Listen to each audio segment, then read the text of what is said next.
We're going to begin with breaking news from Syria, a rare attack on U.S.-led coalition troops. The U.S. military says 2 coalition members were killed by a roadside bomb last night, and 5 others were wounded. We don't know yet if Americans were among the casualties. This attack may have happened in Manbij, that's near the Syria-Turkey border, where a local official says a bomb went off last night. Just hours before the bombing, President Trump said the U.S. will end its military presence in Syria, quote, very soon.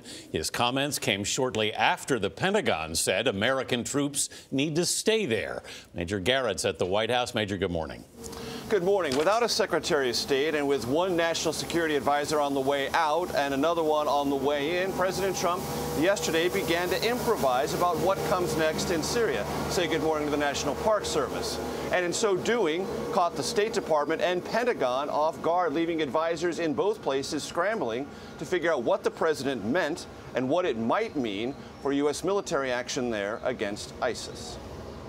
We'll be coming out of Syria like very soon. Speaking in Ohio in what was billed as a speech about infrastructure, President Trump repeatedly veered off script, appearing to make an announcement about pulling out of Syria roughly 2,000 U.S. troops on the ground. Let the other people take care of it now. As a candidate and president, Mr. Trump vowed never to make such statements. We should have never made such a sudden withdrawal on a timetable advertised to our enemies. We no longer tell our enemies our plans. State Department officials said they were unaware of any change in policy. I have not seen the president's comments myself. I can say that as a general matter, this administration looks to other countries to help out.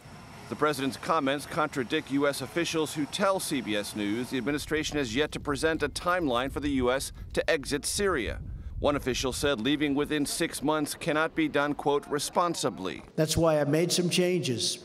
The president also referenced the latest White House staff shakeup, his ouster of Veterans Affairs Secretary David Shulkin. Because I wasn't happy with the speed with which our veterans were taken care of.